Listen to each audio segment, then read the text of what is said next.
Read the text. Madam Speaker, on Friday,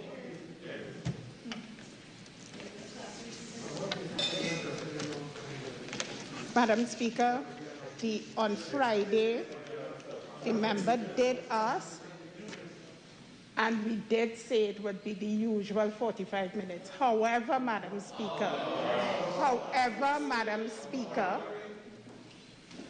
today it was determined that because we have returned to the normal way of doing the debate, we would in fact use the time that is in the standing orders. And that was at 7 o'clock on Friday during the currency of the Standing Finance Committee. Madam Speaker, I'd like to just ask, please. All right, so members. No, you cannot allow her to say and then she cannot respond.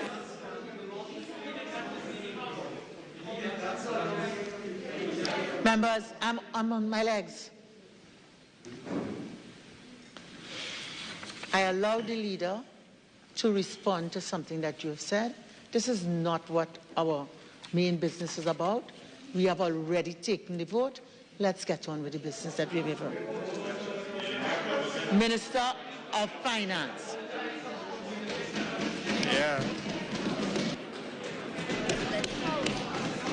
Madam Speaker. The leader of government. Finance. Thank you very much, Madam Speaker.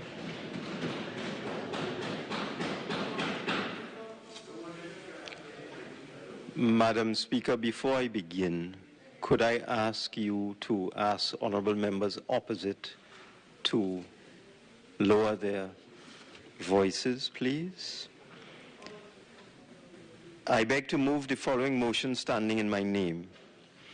Be it resolved that this House adopt the report of the Standing Finance Committee of the House of Representatives for the second session 2021-2022, 12th Parliament, on the consideration of proposals for the supplementation of appropriation for the fiscal year 2022.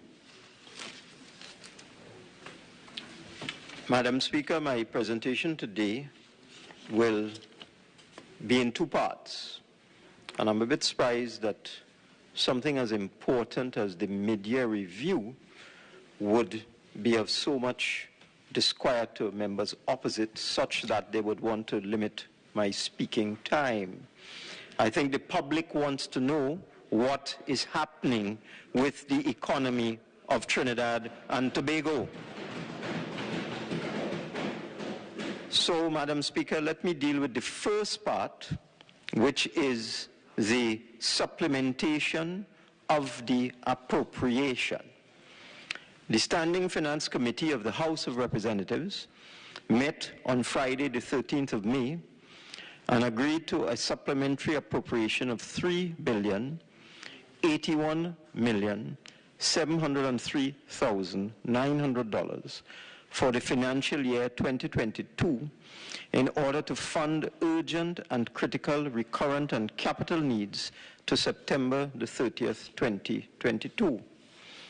This supplementary appropriation is being sought by way of the Finance Supplementary Appropriation Financial Year 2022 Bill 2022.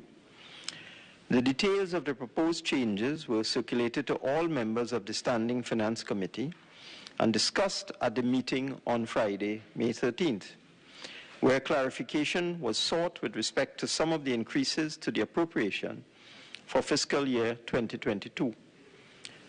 Responses have already been given to some of the issues raised, and a further undertaking was given to supply subsequent responses. In fact, I just signed off on some responses I received a few minutes ago. I signed off on some others yesterday. Madam Speaker, at this juncture, let me advise the House that the supplementary appropriation for fiscal 2022 of $3,081,703,900 affects 29 heads of expenditure. It comprises recurrent expenditure of $2,976,878,900 and development program expenditure of $104,825,000. The funds for this supplementary appropriation will be sourced from the consolidated fund, as well as from borrowings if required, although that may not be required. During the course of the debate, the proposals contained in the bill will be addressed by various members of the government.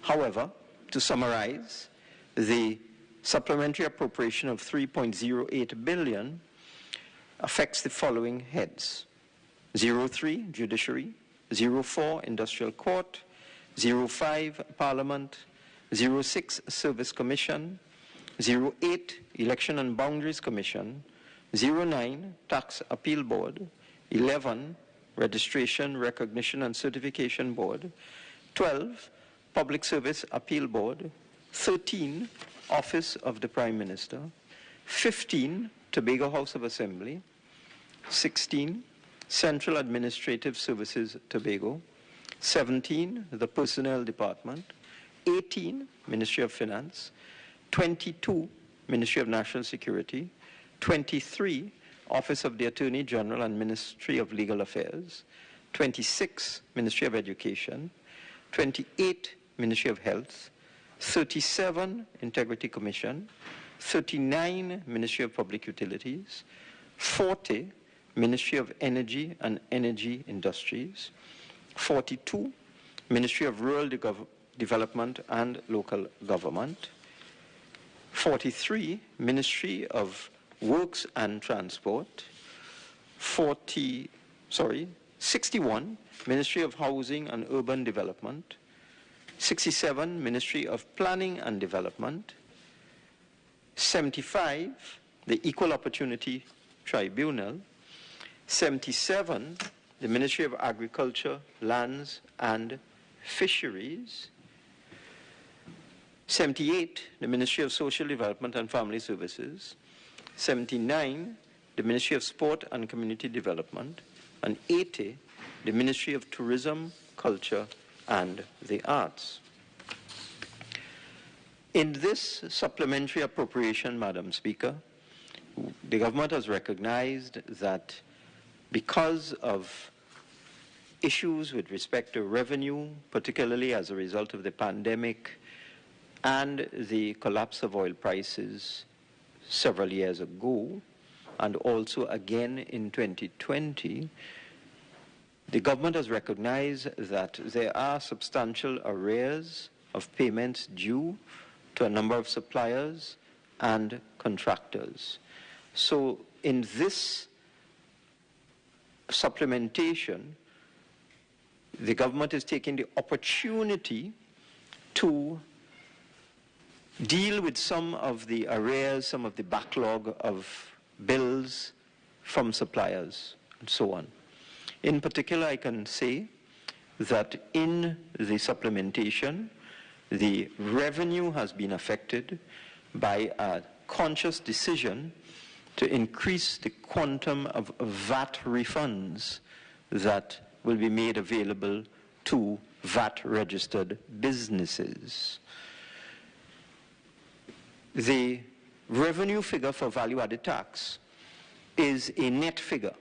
So in the revenue documents presented in this House at budget time and at the closing of accounts and so on, the figure for value-added tax is the gross receipts of VAT minus the refunds.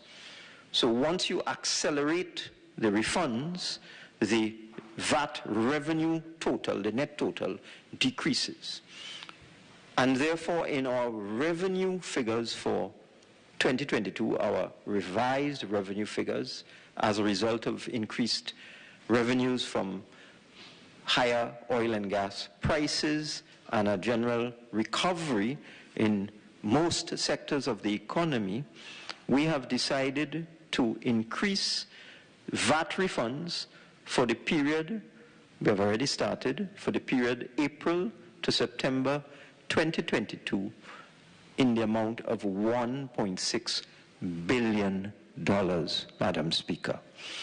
And we think this will go a long way to assisting businesses with cash flow, putting businesses in funds to allow them to continue their operations, to allow them to expand their businesses, to maintain employment, to create jobs, and to stimulate economic activity.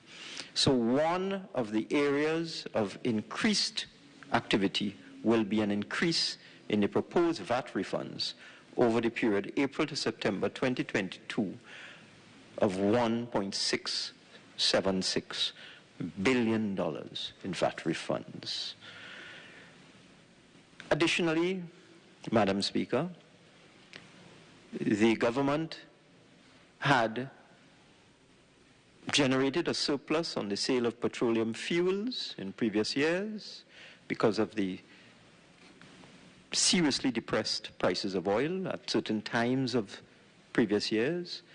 That entire surplus, which is in excess of $500 million, is going to be used to subsidize the price of LPG, cooking gas, so that, again, in terms of where the revenue is going and where the money is being spent, the surplus generated from the sale of petroleum fuels will be utilized in part to deal with the continued subsidy of liquefied petroleum gas or cooking gas, which is a significant amount, hundreds of millions of dollars every single year. So we intend to utilize that entire $500 million. It is in fact $570 million that will be applied to subsidize the cost of cooking gas, dealing with arrears that are owed to the National Petroleum Marketing Company, and also dealing with the subsidy of cooking gas going forward for the balance of the fiscal year. In terms of dealing with bills, in the supplementation, if one goes through the supplementation very, very carefully and looks at what the money is being used for, one will see there are significant sums allocated to deal with arrears in terms of security services, janitorial services, arrears for telephone bills, electricity bills, water, and so on. The amount with respect to those arrears is of the order of $600 million.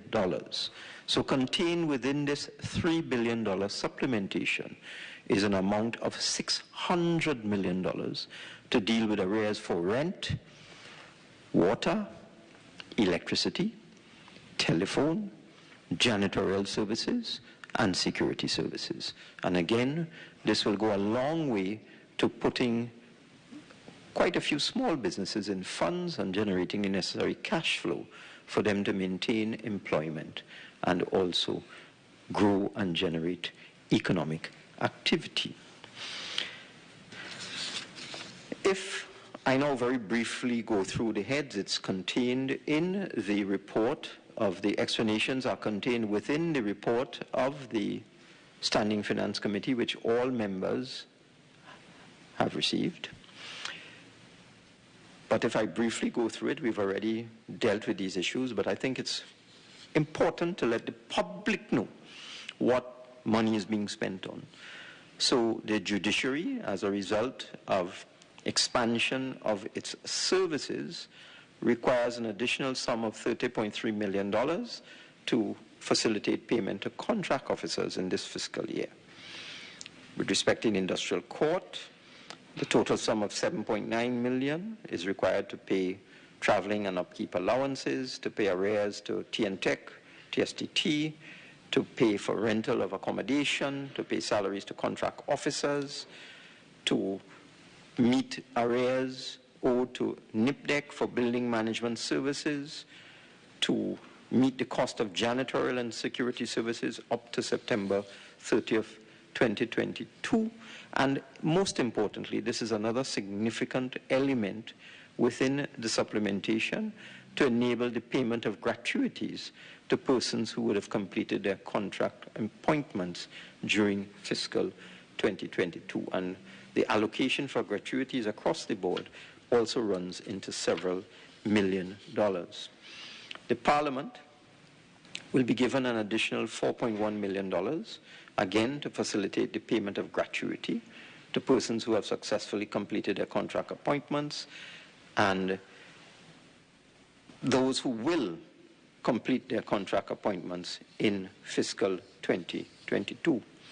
The Service Commissions Department is being given the sum of $14.4 million to pay arrears to TNTech, to pay arrears to the telecommunications services, TSTT, to pay for rental of a number of buildings occupied by the Service Commission Department, to pay for storage of their documents and so on, to pay salaries to contract officers, to pay fees for software, important software like the IRIS software, to pay for examiners and markers for examinations held in 2021, to pay for the janitorial and security services, again to clear arrears and to put the Service Commission in funds going forward, to pay for the assessment exercise for the recruitment of deputy permanent secretaries, and to pay gratuities, another recurring theme in the allocation for the Service Commission. So you can see, Madam Speaker, already there is a constant theme coming through that in the supplementation we intend to deal with long-standing, outstanding arrears to TNTech, to WASA, to TSTT, for janitorial services, for security services, for rental, and so on. The Election and Boundaries Commission will be given the sum of $23.5 million to pay allowances to officers engaged in the preparation of the annual list of electors, to pay TSTT for arrears and going forward, to pay officers on short-term contract, again, engaged in the registration of electors, to pay for their IT, equipment and maintenance, to purchase materials and supplies to support the registration of electors, to pay persons employed on a short-term basis, again, to support the registration of electors, and to allow for training prior to the local government election, the next local government election, for contracted services for registration of electors, and for minor equipment, various items of minor equipment to allow the EBC to do its work. The Tax Appeal Board will be given the additional sum of $1.87 million to meet the cost of rental accommodation and to pay salaries to contract officers. The Registration, Recognition and Certification Board will be given $2.1 million to pay short-term employment, to pay for an air conditioning unit for their building. The Public Service Appeal Board will receive $1 million to deal with rental of accommodation, purchase of computers, salaries for short-term employment.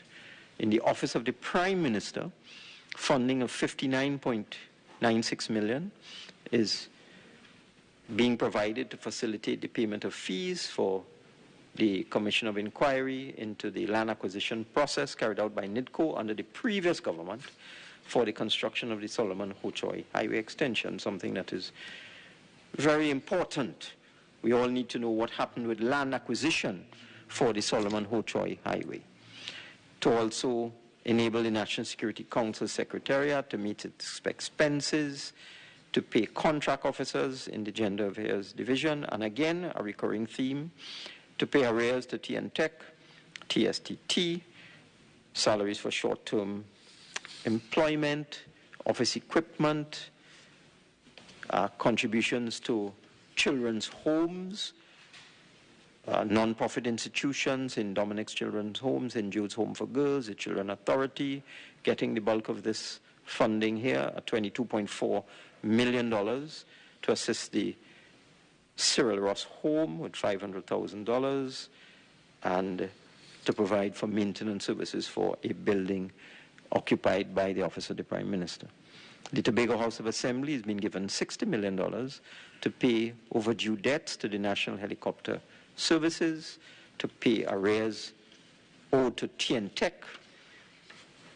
So National Helicopter's arrears will be settled by the payment of $27.8 million, TNTech by the payment of $19 million, and there's also funding for gratuity for persons who work for the THA who have completed contract employment. The Central Administrative Services Tobago will get additional funding to meet rental costs, janitorial and security services, and to pay gratuities and so on. The Personnel Department is getting $8.2 million to pay salaries to monthly pay officers, to pay for rental of office accommodation, to pay gratuities, and for minor equipment.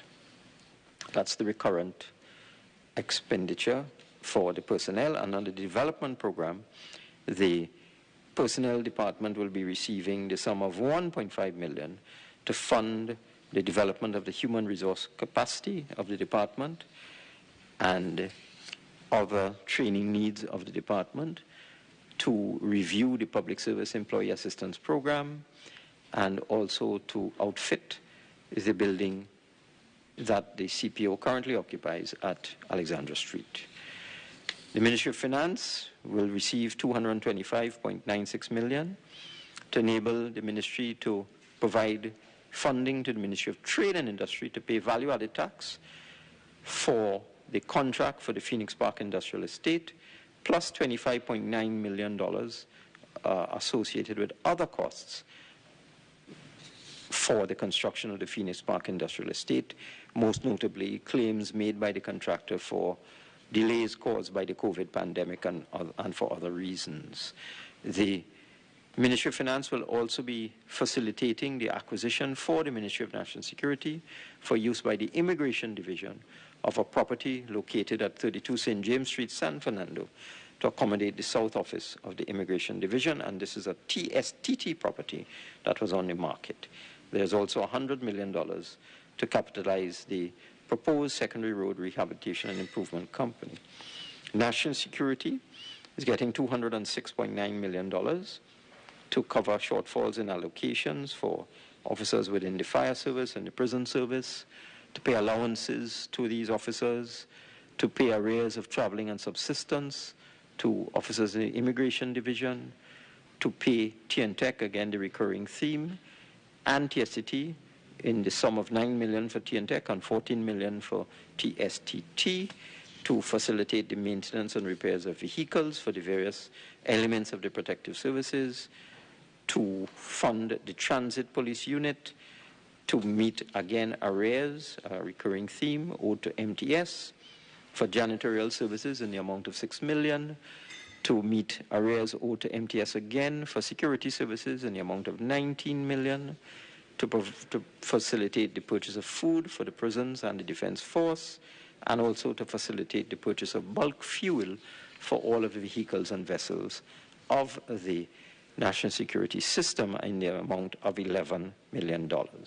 There's also additional funding for gratuities to contract officers, funding for the Strategic Services Agency for its operations, and also more additional funding to the Transit Police Unit for utilities, fuel, repairs to vehicles and buildings, and so on. The Office of the Attorney General is being given $79 million for the acquisition of polymer certificates. I believe these are birth and death certificates, to pay officers employed on contract arrears of salary due to revised terms and conditions of employment, to pay short-term employment, to meet the payment of fees to attorneys and accountants, and to meet gratuity payments.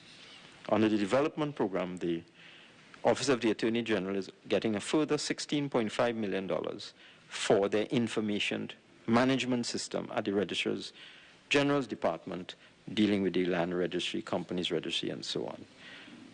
The Ministry of Education is receiving additional funding in the sum of $300 million to deal with arrears owed to TNTech and TSTT, again a recurring theme, $9 million for TNTech, $26 million for TSTT, to pay salary to contract officers, to deal with arrears for public transport service corporation payments to providers of school transport.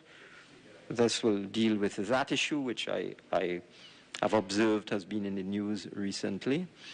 To pay MTS for the provision of janitorial services, 54 million arrears. Sometimes I don't know how MTS manages. And security services to MTS for 55 million. To pay WASA arrears, 3 million. To pay contributions for CXC examinations, 9.8 million. To pay grants to assisted primary schools. To pay arrears of telephone and WASA bills for assisted primary schools and government secondary schools, 5.7 million. To implement interim funding arrangements for Bishop's Anstey East, Trinity College East, 20 million.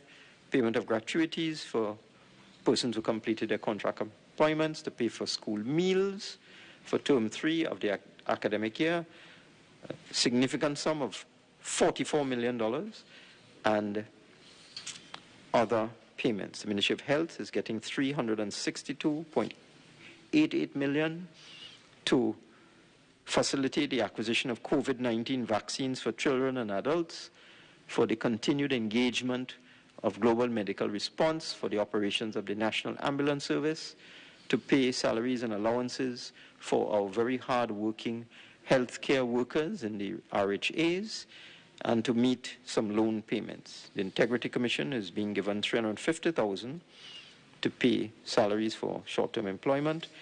Public Utilities is getting $408 million, 68 million of which is for street lighting and lighting of parks. Also to pay refunds to persons in the lower income groups getting the rebate on their electricity bills, 12 million, and to continue to subsidize WASA in the amount of $328 million. Under the development program, the Ministry of Public Utilities is also getting $59.5 million to improve the transmission infrastructure at the Union Estate Gandhi Village 220 kilovolt double circuit, which was the subject of a recent report. $2.3 million for renewable energy incentive project, $35 million for community water improvement program, upgrade of their network service infrastructure, procurement of a geostationary operational environmental satellite system, and $1.7 million for the refurbishment of the radar tower at Brasso, Venada. Ministry of Energy is being given an interim amount of $300 million to deal with the shortfall in subsidy with respect to the sale of petroleum products, and this will be supplemented as and when required. The Ministry of Rural Development and Local Government is getting $95.3 million to deal with the implementation of the Procurement Act, the digitization of the ministry's records, to facilitate the purchase of materials for the National Cleanup Campaign, additional funding for CPEP, and also additional funding for the 14 corporations in the amount of $40.64 million for various recurrent expenditure. The Ministry of Works is getting $97 million to pay contractors for works completed in fiscal 21, for rental of equipment for desilting of water courses, and also subsidizing the Airports Authority, which has been affected by COVID and is not earning the kind of money it used to from landing fees and so on, in the amount of $66 million. Ministry of Housing is getting $76.3 million to pay contractors for the provision of waste disposal, building maintenance, janitorial services, and to pay some loan service payments that will become due. Under the development program, the Ministry of Housing is also getting $27 million, $12 million for the rehabilitation and maintenance of HCC rental apartments, $4 million for housing grants, and $11 million for the development of residential lots in the Petrotrin program. The Ministry of Planning is also getting $9 million for the payment of arrears of salary and allowances to employees of the Environmental Management Authority in accordance with an industrial court judgment. The Equal Opportunity Tribunal is getting $2.4 million to pay salaries, acting allowances, security services, gratuities, and so on. The Ministry of Agriculture is getting an additional $120 million to pay salaries and allowances in various divisions: animal production, health, agriculture surveys, mapping, forestry, to assist with payment of salaries for the Caribbean Fisheries Institute, Caribbean Agricultural Research and Development Institute, Sugarcane Feed Center, to pay additional incentives to farmers, $7.7 million, and to make a loan payment on an EMBD loan to settle a judgment debt that was created in 2021, I believe. Ministry of Social Development is getting an additional $390 million to facilitate payment of senior citizens grant. And I may say, Madam Speaker, this senior citizens grant payment, people don't know the amount of money spent. It is upwards of $3 billion a year, probably closer to $4 or more than $4 billion a year. The Ministry of Sport, Community Development is getting $67 million to meet gratuity payments and to pay arrears owed to MTS and other service providers in the amount of $62 million. The Ministry of Tourism is getting the sum of $20 million to meet payments on a loan facility. Madam Speaker, that is a very brief summary of what is in the report of the Standing Committee, and I am saying it is brief. Let me deal now with the second part of my presentation, which is dealing with a review of the economy in the first 6-7 months of the year. Now, Madam Speaker, there's been a lot of talk in the public domain, most of it uninformed, and it's really quite a tragedy that there is a lot of information available, publicly available, to persons who wish to comment on the performance of the Trinidad and Tobago economy. I have wondered, I've struggled with this concept as to why, if, for example, the Central Statistical Office, which together with the Ministry of Finance and the Central Bank signed on to arrangements with the international institutions for the timely production of data and the sharing of data.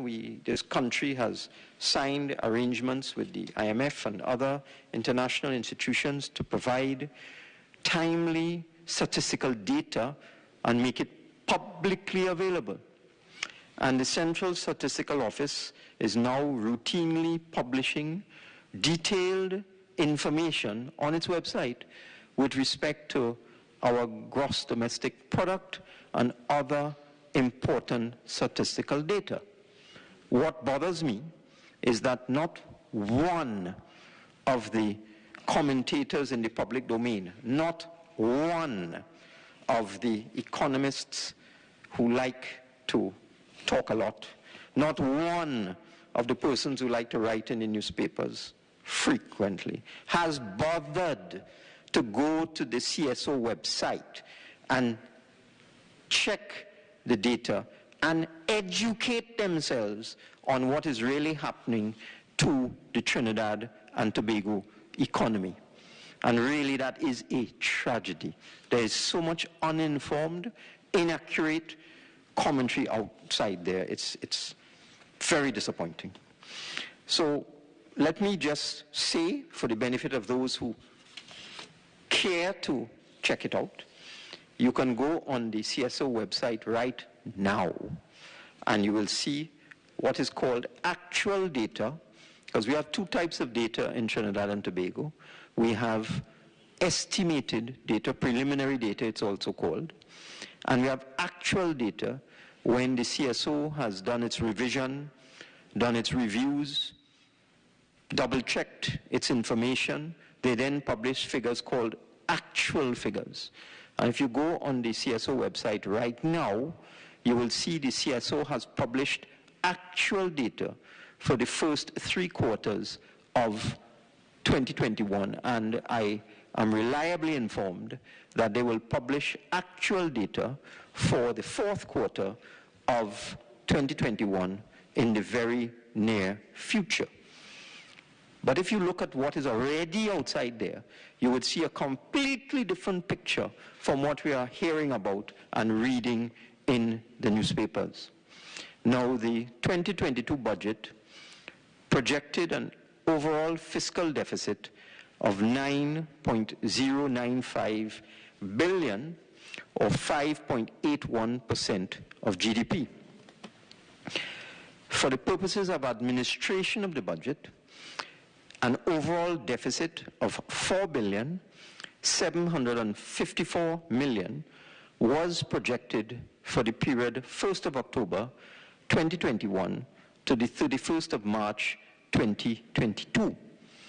And that was based on the preliminary data available to the government back in September of 2021. However, I am pleased to report that instead of a deficit of 4,754 million, 4.75 billion, at the end of March, as was expected, based on revenues received and expenditure incurred, the government has actually recorded a surplus of 654 million, some 5,408 million higher than the projected outcome in the first 6 months of the fiscal year. The increase in government revenue for the first 6 months of the year was due to higher than anticipated receipts under taxes on incomes and profits of $3.2 billion, taxes on goods and services, additional $178 million, taxes from international trade, this is customs duty, of $22 million, other taxes, an increase of $15 million, an increase in unemployment fund, which is funded through the oil companies of $122 million, and an increase in the green fund receipts of $207 million.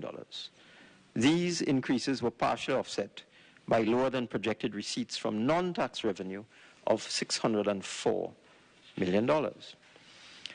Now, if we drill into the figures, what we find is that the good performance of taxes on incomes and profits was due to higher than projected receipts collected from other companies, and that category includes the petrochemical companies, which are proving to be a significant, let's call it a life jacket, for Trinidad and Tobago due to the considerably increased prices of petrochemicals.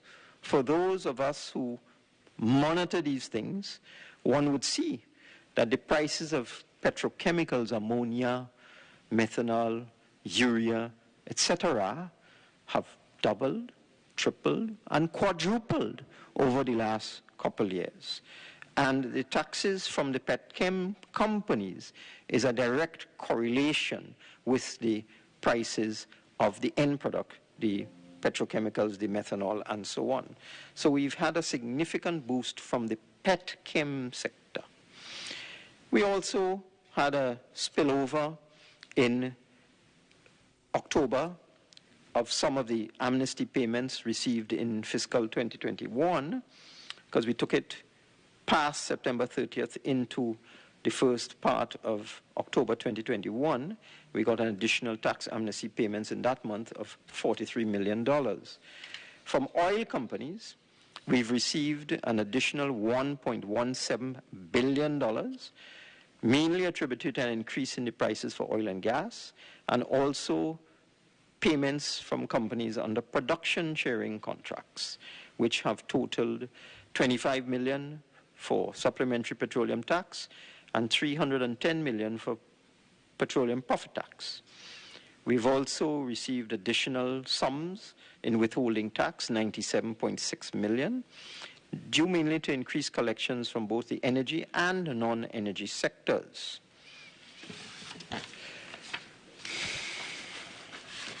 Now, Madam Speaker, there are some questions I see in the public domain, and let me just answer one of them.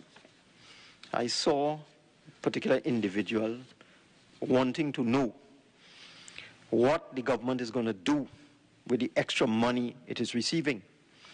Well, let me answer that. The additional revenue for 2022 from high oil and gas prices will be used for the following purposes. Firstly, to reduce our budget deficit. This has been a bugbear of Trinidad and Tobago for several years because of the exponential increase in expenditure, government expenditure, over the 2010 to 2015 period from 45 billion to 63 billion, and our requirement to throttle back. In the 2015, 2016, 27 period, we had to throttle back. We could not support expenditure of $63 billion, which is where it had reached. We had to bring that back down to about $50 billion for the 2016, 2017, 2018 periods. Because of that, we had to run a substantial budget deficit. So one of the first things we're going to seek to do with the additional revenues, remember, Madam Speaker, the projected deficit for fiscal 22 in October was $9 billion. We are certainly going to reduce that in fiscal 2022. One of the other things we'll be doing is making a deposit into the Heritage and Stabilization Fund in accordance with the law, because no one in October of 2021 could have anticipated that oil, which was trading at that time, at the time of the delivery of the budget, in the vicinity of $70 a barrel, that oil would hit as high as $130 in February or March of this year. Just let me look and see what the price of oil is right now, Madam Speaker.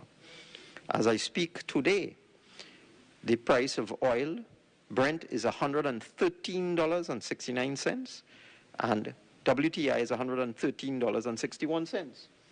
So no one could have anticipated in October of 21 that oil would be at $113 in May of 22.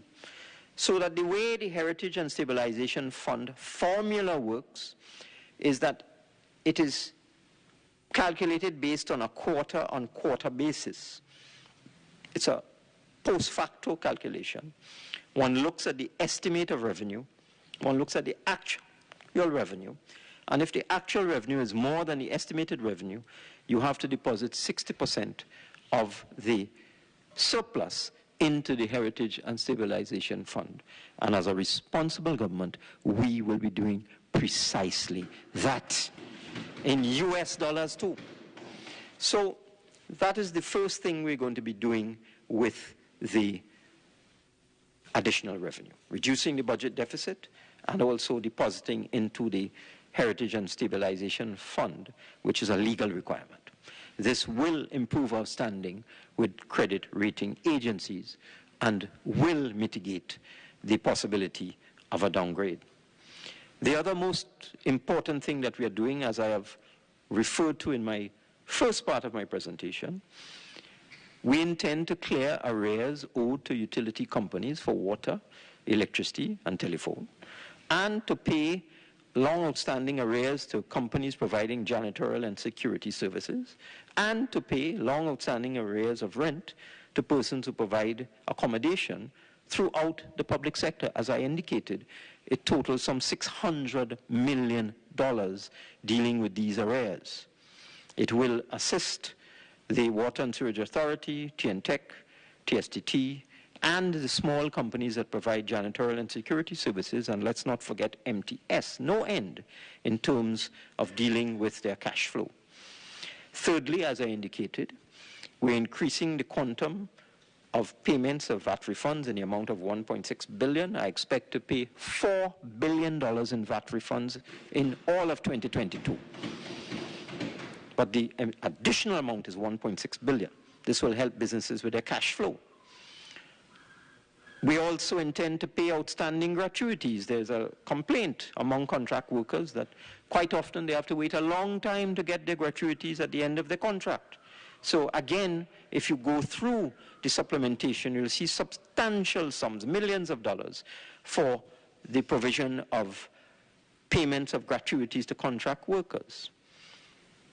Another area will, of course, be payment of arrears owed to suppliers and contractors across the board in the public sector, whether it is for construction contracts, whatever it is. The funding will be used to clear arrears owed to suppliers and contractors. Again, to put them in funds.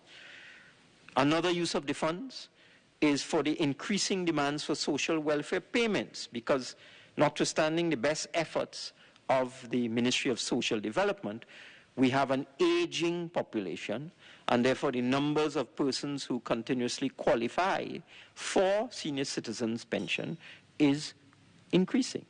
And therefore, to meet the increasing demands for social welfare payments, such as old age pension, the additional funds will go to that. In addition, and I'm happy to announce this, the Chief Personnel Officer is in discussions right now with the major labor organizations, the trade unions, negotiating new collective agreements, and we're trying to bring it up to date to 2020, 2021, and certainly once agreement is reached on increased wages for public servants, the additional funds will be applied to that. So the person who asked the question, I'm happy to tell that person that when and if we reach agreement with the unions for increased wages in the public sector, the additional funding from higher oil and gas prices will be used to deal with that settlement. We also will be subsidizing the price of motor fuels and LPG in 2022 to the tune of over $800 million. The additional revenue is going to be used to deal with that. We also intend to finance a major road upgrade and road repair program and a desilting program. The additional funding will be used for that. The funding will also be used to fund the government's affordable housing program. So I can go on and on, Madam Speaker, but I hope this has answered the question as to what the government intends to do with the additional revenue that it gets from oil and gas. It is to deal with the social sector, to deal with long outstanding bills, to pay public servants, to deal with collective agreements, to reduce our budget deficit, to subsidize fuel to the tune of $800 million, and to be able to ramp up our capital program and our infrastructure program. So before I go on to some other areas, let me now indicate to the Parliament and to the national population some items of good news. You know, Madam Speaker, sometimes I wonder about some of the commentators in Trinidad and Tobago. They never have anything good to say. They always deal with doom and gloom. Even when the sun is shining, they say it's raining. So let me give some good news. Good news, Madam Speaker. Madam Speaker, I'd like to speak in silence, please. Madam Speaker. Please continue. Thank you. Madam Speaker, let me first talk about the public debt, because again, the commentators inside and outside speak from a position of misinformation. Now, because of the serious adverse effects of the COVID-19 pandemic on the national economy and the world economy and on national expenditure patterns, we have had to borrow some considerable sums of money in order to keep people in jobs, to support the health sector, most important during COVID, acquire vaccines, provide relief to the most vulnerable during the COVID period and beyond, pay mandatory expenses such as social welfare payments, salaries and wages, make transfers and subsidies to critical statutory authorities such as WASA, who is subsidized to the tune of $2 billion plus a year, and to provide the fiscal stimulus that was needed to ensure that the Trinidad and Tobago economy recovered from the pandemic. This caused the total public debt to climb from $104.7 billion at the end of 2019 to $130.6 billion at the end of 2021. However, and this is the first bit of good news, because of the positive cash flow that has resulted from two things, the stimulus of the economy and from increased prices of oil and gas, as a result of a worldwide economic recovery that started it, where you had demand in the developed economies pushing up the prices of oil and gas, and then came the war in Europe, the war in Ukraine. The positive cash flow that has resulted from the stimulus of the economy and from the increased prices of oil and gas has allowed us to stabilize our debt and to reduce borrowing. As a result, Madam Speaker, I am happy to announce that the government has not borrowed any money, locally or externally, to finance government expenditure since December 2021. We haven't borrowed any money for 5 months. And our public debt, believe it or not, is actually coming down. And as of today, stands at $129.8 billion, $800 million less than it was in December 2021. Now, this flies in the face of the projections and predictions and doom and gloom prognosis of all these commentators who said that our debt was spiraling out of control and our debt to GDP would hit 100% in a couple months and so on. Our public debt is going down. Now let me deal with the budget deficit.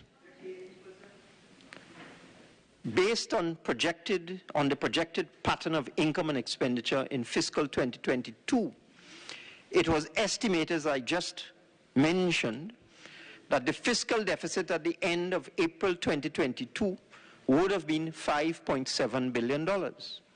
In other words, there would have been a mismatch between expenditure and income at the end of April 2022 of $5.7 billion. Instead of a deficit of 5.7, because in my earlier presentation I spoke to the surplus at the end of March being about 640 million. I can tell you now that at the end of April, instead of a deficit of 5.7 billion, we have achieved a fiscal surplus of $1.98 billion. And we are therefore on target to achieve a much lower deficit in 2022 than originally expected. Let me speak now about the overdraft level at the central bank. Third bit of good news. In previous years, cash flow had to be managed very tightly since the overdraft in the government's account at the central bank was always perilously close to the limit. I will never forget, in the first week or two of becoming Minister of Finance in 2015, being visited by the then governor of the central bank, who told me that we needed to put, Madam Speaker, why are they behaving like this? Is it that good news, they are allergic to good news? May I speak in silence, Madam Speaker? I want to repeat, I will never forget being visited by the governor of the central bank in 2015 and being told that we needed to put money into the government's account at the central bank, otherwise the bank will have to turn off the tap. And when I asked what does that mean, I was told there was only enough money in the government's account at the central bank in September 2015 to run the country for 3 days. The overdraft limit was almost 100%. Madam Speaker, I'm asking for protection. Let's hear the Minister of Finance, and we'll all join the debate in our respective times to make our own contributions. Continue, Minister. Thank you, Madam Speaker. I know this is upsetting you. So, we came into office finding an overdraft almost 100%. Money for 3 days.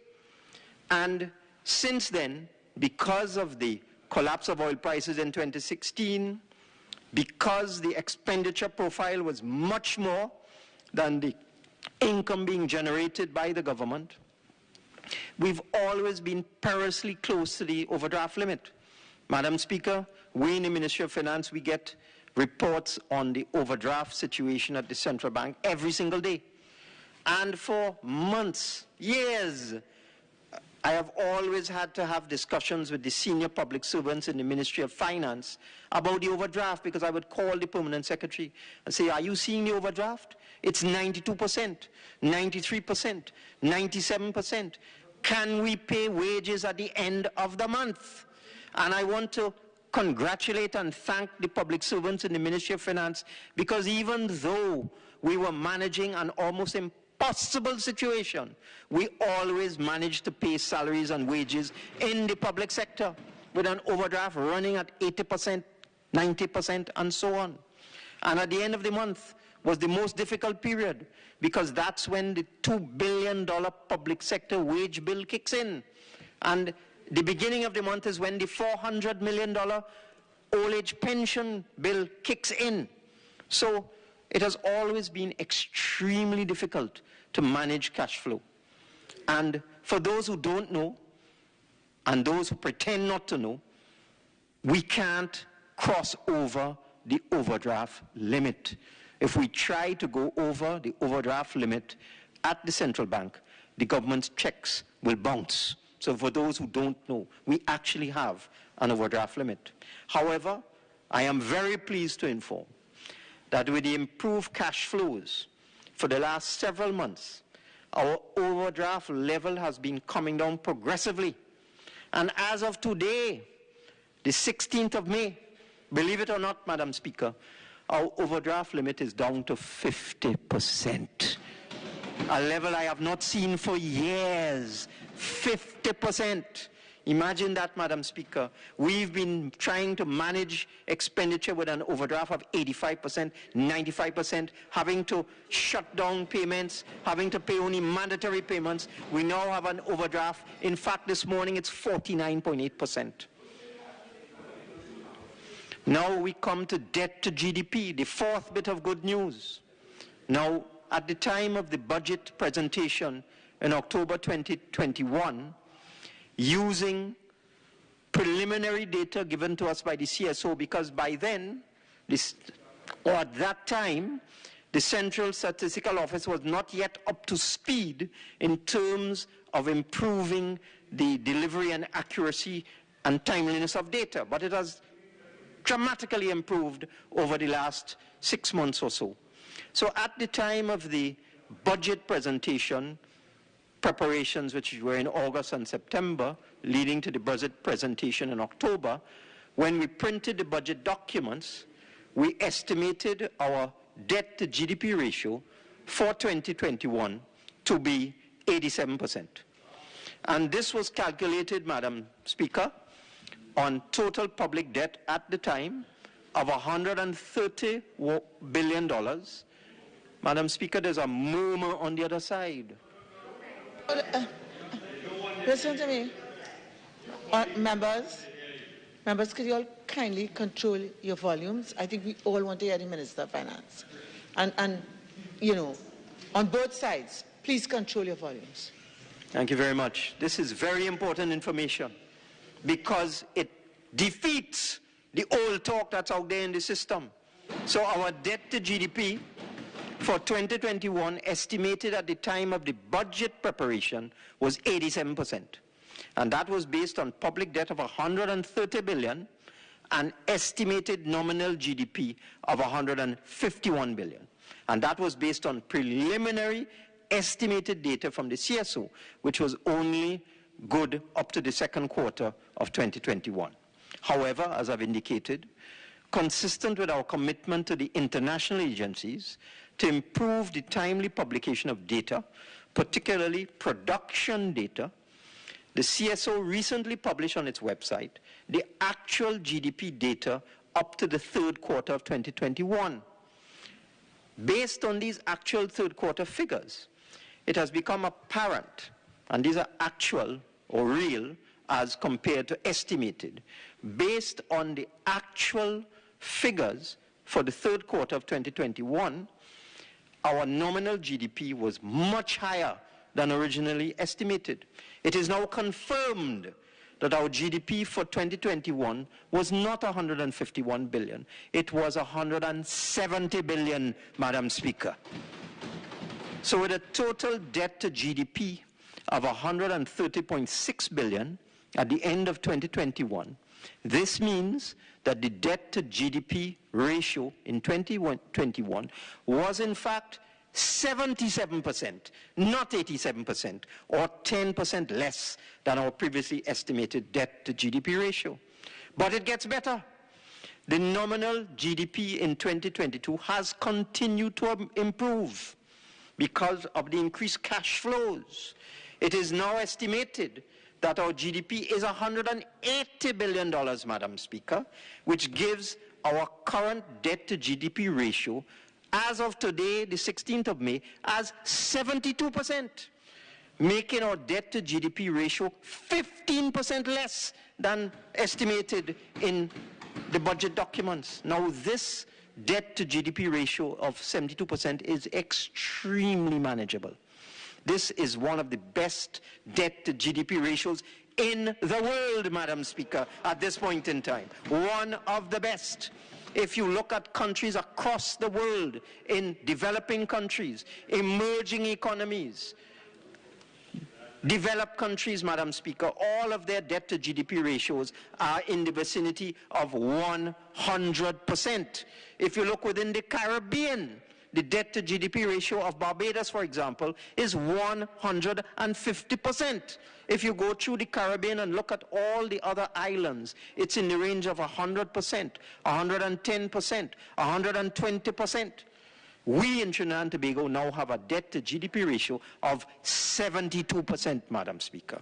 And what this does for us, it gives us far more fiscal space than we had previously had, and gives us far more flexibility to invest in the productive sectors of our economy, to create jobs, to create economic activity, and to maintain social stability, Madam Speaker. So that is the next bit of good news. Let's go to the actual GDP itself. Now, for the benefit of the public, the gross domestic product, or GDP, is the total value of goods and services that a country produces. This is quite different to government revenue. There's often a confusion by persons who are not familiar with these terms as to what is gross domestic product and what is government revenue. But the gross domestic product is the total value of goods and services that a country produces. And it includes the output of the private sector. Based on the COVID-19 fiscal stimulus, and we are definitely seeing, because when I go through the actual numbers and I look at each subsector, manufacturing, retail, etc., not just energy, based on the fiscal stimulus of this government over the last 2 years, and the plans and programs of the Ministry of Finance and the government as a whole, our GDP has bounced back from a low of $140 billion when we were in the throes of the pandemic in 2020. Our GDP had dropped as low as $140 billion. It has bounced back from that figure to $180 billion in 2022, a huge increase of $40 billion. And for the uninformed commentators who just talk without information, this is actually higher. This is a higher GDP level than the pre-pandemic years.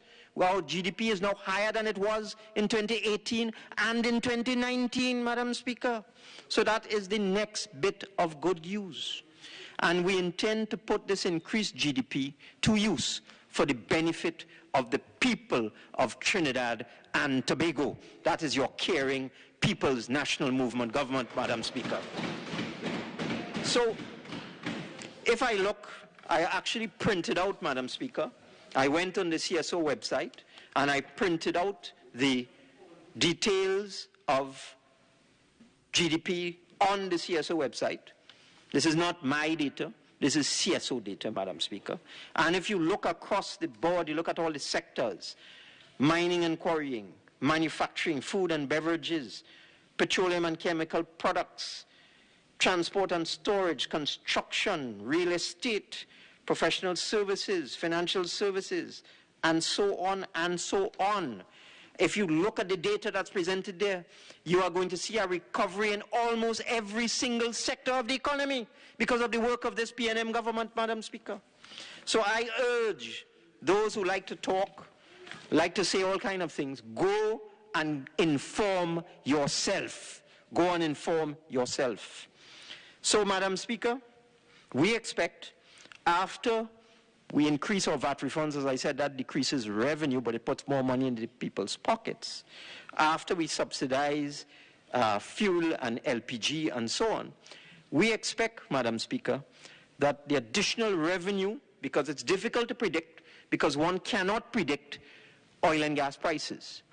There's no one in this world who can predict oil and gas prices properly or accurately. They can only give an estimate. But using our best estimate of an average oil price of somewhere in the vicinity of $95 a barrel, $97, even though oil is $113 today, but using an average of $95 going forward, and using an average gas price of $5, even though gas is $7 today, Madam Speaker, we expect that we will generate additional revenue in this fiscal year of somewhere between $4.5 and $5 billion, Madam Speaker, of which we are using $3 billion today to deal with all of these issues that are contained in the supplementation of appropriation, Madam Speaker. I want to stress that the way the government is going to deal with this situation is that the money, the additional money, will be focused on paying the backlog of bills that has grown over the last several years because of simply inability to generate the revenue. Targeting the poor and vulnerable in our society and looking for ways and means how we could improve the standard of living of those at the lowest end of the spectrum.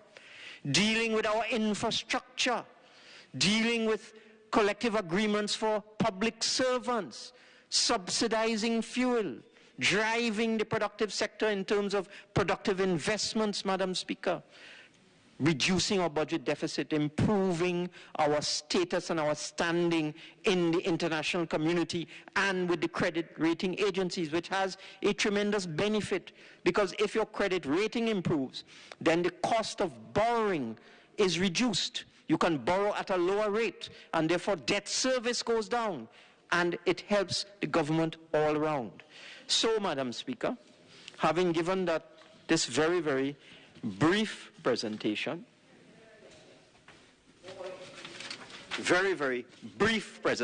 Madam Speaker,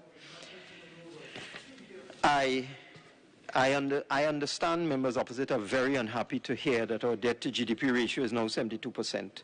That must be upsetting them no end. But, Madam Speaker, having given this very brief presentation on the good news with respect to the economy of Trinidad and Tobago, I beg to move.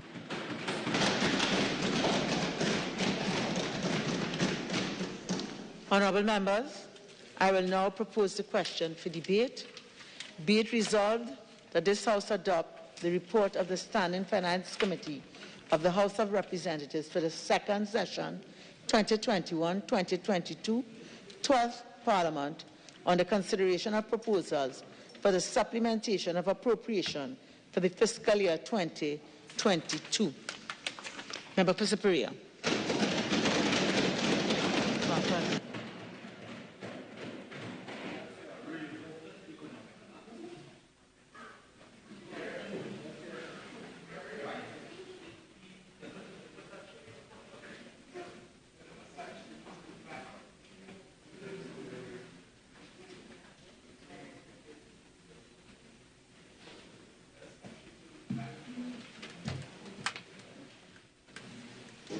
Member for Superior, before you start, you have a maximum of 66 minutes. Thank you very much, Madam Speaker. As I join this debate, on a motion where the government is seeking to ask Parliament to approve a further over $3 billion for expenditures for the rest of the 5 months of this fiscal year. So in addition to the 52 plus billion that was already appropriated in the budget in October for fiscal 2022, this is an additional $3 billion. And my question is this: what have you done with all that money? What have you done with all these billions of dollars? What do you have to show for expenditures of these massive amounts of money? And you know, Madam, as I listened to the Honourable Minister of Finance, you know you hit rock bottom when the only accomplishment this government could tell us about is that they didn't borrow for the first 5 months of this fiscal year. Big accomplishment, shouting and boasting and celebrating that you were able not to borrow for 5 months. That is your boast, that is your commitment, that is your accomplishment. And that has nothing to do with leadership and performance by that government. All the things the minister is boasting and crowing about, nothing to do with proper management and leadership, because he told us himself, it's from the energy prices. The members who are congregating to the back, please either carry a conversation outside or come to your seats. Proceed, Member for Superior.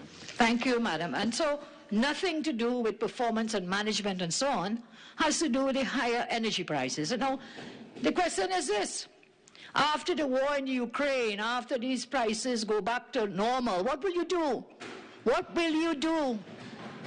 Because you have shown no projects, no policy, no strategy, no programs, anything to grow the economy. What you're boasting about high energy prices and what the war in Ukraine has done. And therefore, what does it mean?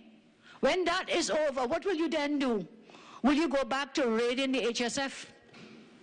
Will you go back to borrowing because you have no new projects, no revenue streams, no investments? 7 years. And all your game changers, game over. None of them ever materialize. So when the minister speaks, it's very difficult for us to believe what he tells us. I'm not saying he's dishonest, but I think he's just over-exuberant and very optimistic. Very optimistic, and seeks to infuse that into the national population. But I am not convinced. And for the majority of this time the minister took, not even the minister sounded as though he believed what he was saying. Very low tone, very low key, except when he hit the spots of high energy prices and so on. But before I continue, Madam, I just want to say something about what transpired with respect to the speaking time. Here I have in my hand, and listen, you talk for 6 or 7 minutes, I could do that and more. So don't think you blindsided me. Don't think you blindsided us by telling us that we would only have 45 minutes and then come today and say unlimited time. So I'm not afraid. I can talk you any day, any time, any place, anywhere. Anywhere. And so I have here in my hand a print of a WhatsApp message sent by the Honourable Chief Whip, MP David Lee, to the Honourable Leader of Government Business. And he says, hi, this is at 7:27 p.m. on Friday. Monday's debate. What would be the speaking time? The Honourable Leader of Government Business responded, and I quote from the WhatsApp message, the usual 45 minutes for the mover and responder, and 30 minutes for every other speaker, 30 minutes to close. That is at 7:30. So the message went from Chief Whip Lee at 7:27. Response came back at 7:30, and the Chief Whip says, noted.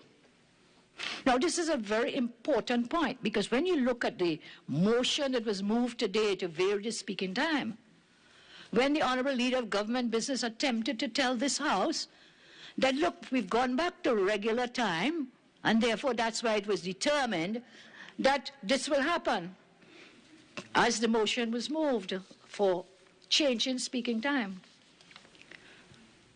That only the speaking time be as follows with respect to Parliament, appropriation, supplementary appropriation, financial year 2022 bill, only the speaking time be as follows, only for that. So this is not going back to regular time, not going back to regular time.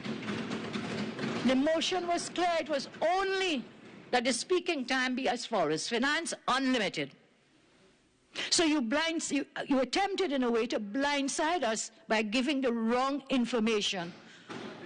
And therefore you misled this House and misled us. And that when you say you want people to hear and you want to talk as long as you want to talk and unlimited, there's a total bias of what takes place in this House, and I do not cast that onto the Speaker. The government runs or attempts to run this Parliament as if it were Ballyshea House, but this is not Ballyshea House. And you know, I am seeing something here. And I can see even in that standing finance committee, we were here for almost 10 hours on Friday, doing the people's business in that SFC on Friday. And you saw a pattern of behavior that was most appalling. And today, when I listen to Prime Minister's question time and the responses, then I can see where they got their behavior on Friday from, is follow the leader, follow the leader, follow the leader. So when we came on Friday, as we are entitled to do, to ask questions, the purpose of that committee, to ask the questions for the people on behalf of the people. What did we get? We got evasions, distortions, in some cases outright hostility with respect to answering questions, evading the questions, shouting about people. And I saw it again today, as I said. So follow your leader, follow your leader, follow your leader. And refuse to deal with the people's business. I listened with astonishment, both on Friday in the SFC and again today to the Honourable Minister of Finance, seeking to find what is the rationale for asking the Parliament to give you $3-point-something billion more to spend. And then I read the 251 pages of the SFC report, which we received yesterday morning, and then some responses today. This morning for a debate that we have to do this afternoon. And all the queries and questions, there were over 57 areas of where additional information was sought by members on this side. Not for us, but on behalf of the taxpayers and the people of Trinidad and Tobago. And again, as I said, people want to know. In local parlance, we say, where the money gone? Where the $52 billion you were given in October last year, where that gone? And where is this $3-point-something billion? Where are you going to spend it? So we have to ask. So you come and you tell us, we have to pay contractors. The minister talked about it, bills. They have bills to pay, bills to pay, bills to pay. We're going to pay VAT and give VAT refunds. And the VAT refunds, madam, from what I understood, at one point he says 1.6 billion. At another point he said it's extra billions more. I heard two numbers and I checked the Hansard. Initially he talked about 1.6 billion to pay out, and then he came to more billions. But the IMF told us, madam, that is but a drop in the bucket. The IMF report told us it is over $7 billion owing to businesses in this country.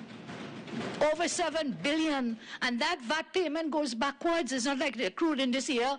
It's for over a period of time that you have these businesses taking their money up front, paying it in VAT to the government, waiting according to law for the refunds to the VAT. And years later, you're still waiting. Your business gone bust by this time because of your upfront payment. Government is taking the money of the VAT taxpayers like a loan. But they don't give back interest on it when they pay it. So, I want to suggest, and when we form the government, we will amend that VAT Act. So you'll have a net-off effect. You will have a net-off effect against your taxes. You cannot keep doing this.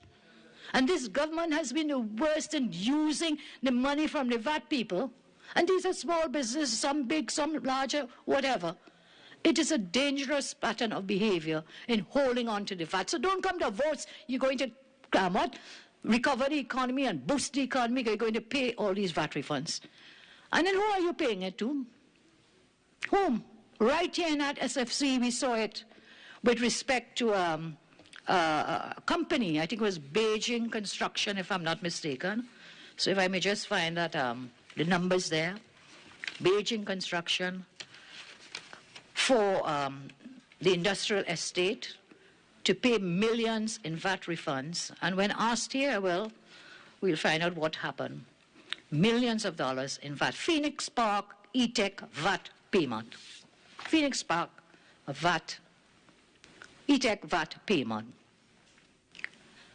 The evidence is clear based on the responses in the SFC that the commitment to pay outstanding VAT for an industrial estate as opposed to spending that money to develop industrial capacity. The only money from the VAT payment being retained by Beijing will be the VAT they paid for the raw materials and in performance of their contract to their service providers. We understand that the government may be using this approach to ensure they have liquidity through this VAT component in the project. The question is why government cannot remit the net VAT returns to E-Tech and let E-Tech expand its industrial activity and capacity. The government is merely taking this net VAT component from one spreadsheet in the Ministry of Finance and doing what? Put it into another part of the same Ministry of Finance spreadsheet. One spreadsheet to another in the Ministry of Finance. And let's see what happens when the government gets their net VAT payment back from Beijing on the Phoenix Park project. Instead of letting it sit in the consolidated fund to cover renters and fees for lawyers and so on, they should do this as a net VAT is paid. The VAT component of this project should be cycled back to E-Tech as a supplementary appropriation. And so they could do business incubators for growing SMEs to boost export capacity, business upscaling projects for export, ready products, Scorpion pepper, Trinitario chocolate, that we can have these business startups. Government could have established a more robust presence in destination markets to grow our own economy. So instead of under head 18 Ministry of Finance, they choose to engage in spreadsheet economics, as I said before, moving cash from one line item in the ministry to another. In the end, no material benefit to the industry players. So I'm saying, why don't you resource, finance, E-Tech? What is also of concern was a confession by the Minister of Trade. A stranger to this house came from the other place, Minister of Trade, that some $25.9 million will be used to pay the same foreign company. And I quote here from her words, "It is associated with the extension of time request." Listen carefully to what this is for. "It is associated with the extension of time requests by the contractor to E-Tech, and these sort of claims are associated with inclement weather." We're talking about $25.9 million, inclement weather, with shutdowns during COVID, with increased shipping rates, squatter issues, etc. What squatter issues is 25-point-something million? What squatter issues?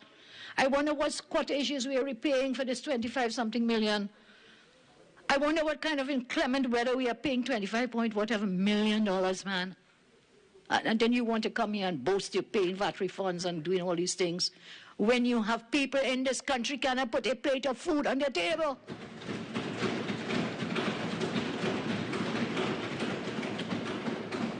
Where there's real suffering in Trinidad and Tobago. So I ask you again, where all the money gone? We want to know where the money gone. Tell us the accomplishment apart from telling us that you didn't have to borrow. You didn't have to borrow. So I said I listened in astonishment. And not just ordinary astonishment.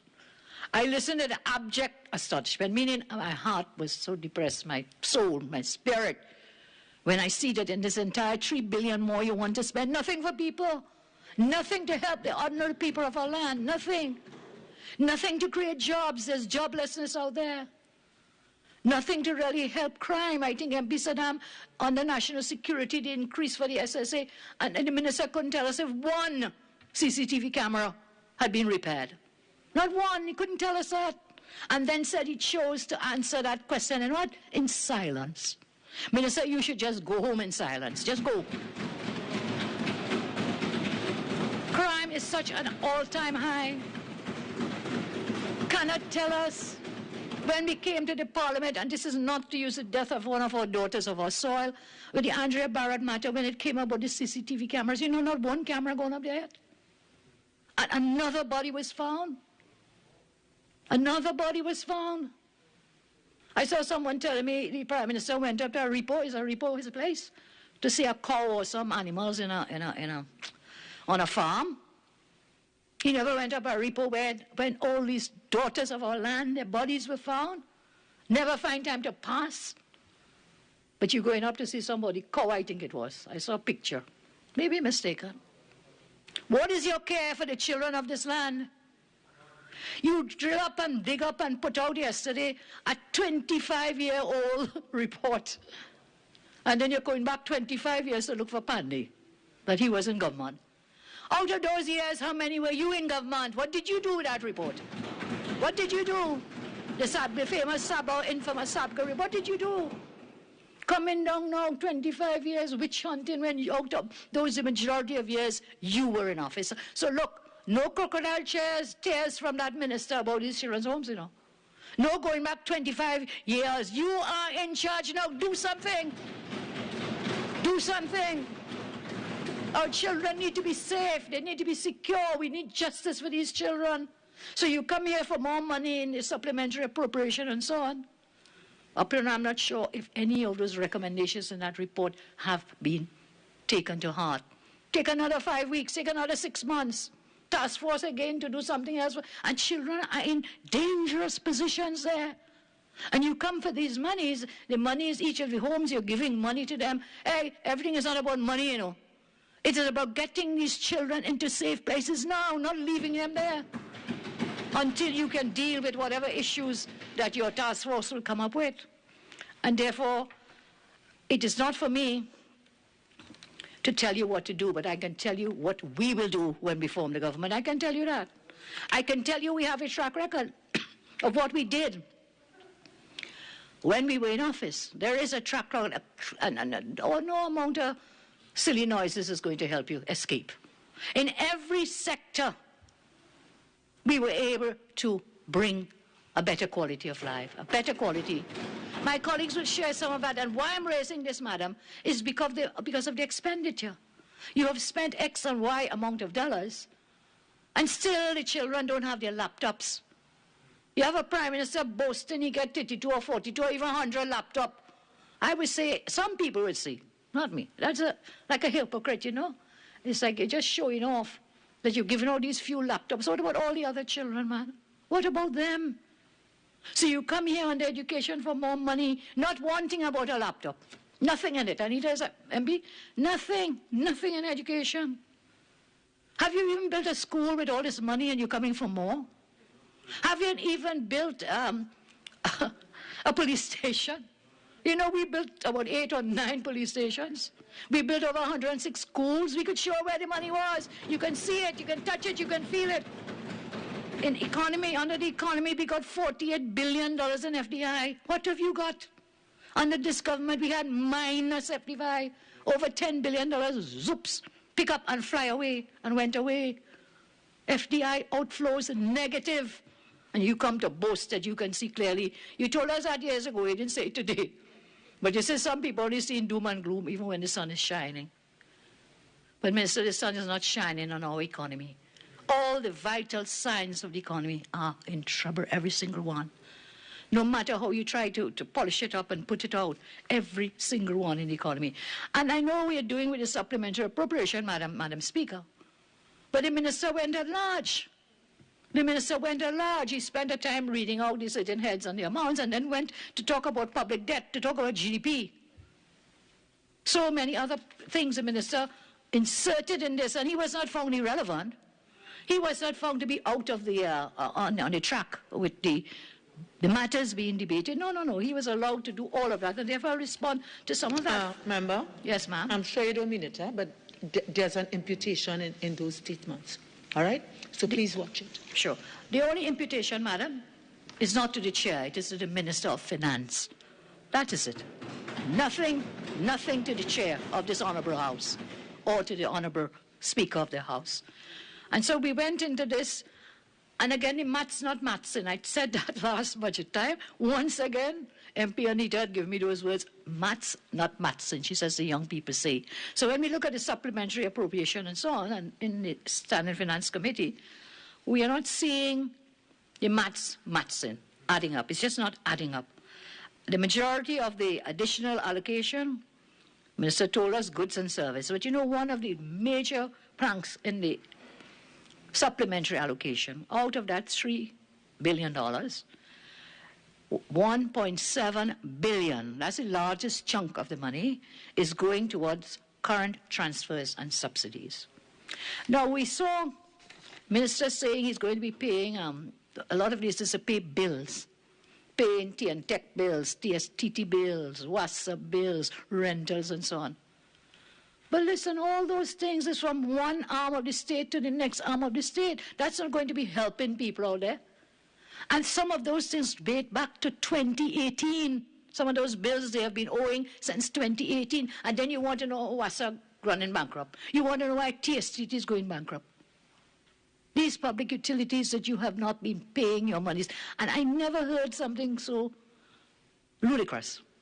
When asked about these bills, the response from the government was that, hello, the company, TSTT and WASA, they said, listen, we didn't get the invoices. Huh? We did not get the invoices. Around 2018, you're owing these bills, and you didn't get invoices. I refuse to believe that. And I'm going to file a Freedom of Information application to find out exactly what went on. Why is this money so far in arrears?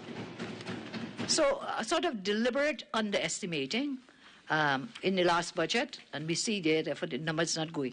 Further, when we were looking at the numbers in that supplementary appropriation schedule and so on, we noticed there was an attempt not to include a variation of appropriation note. Now, normally we come for supplementary and a variation.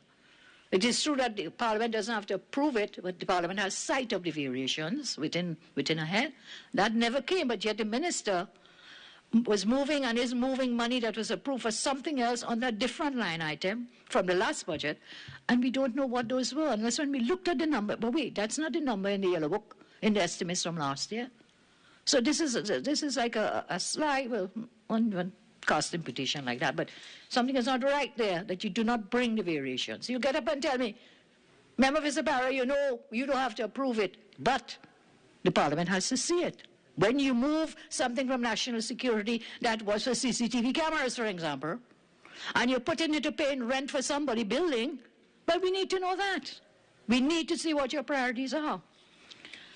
We saw also the avoidance of answering questions. Avoidance of answering questions.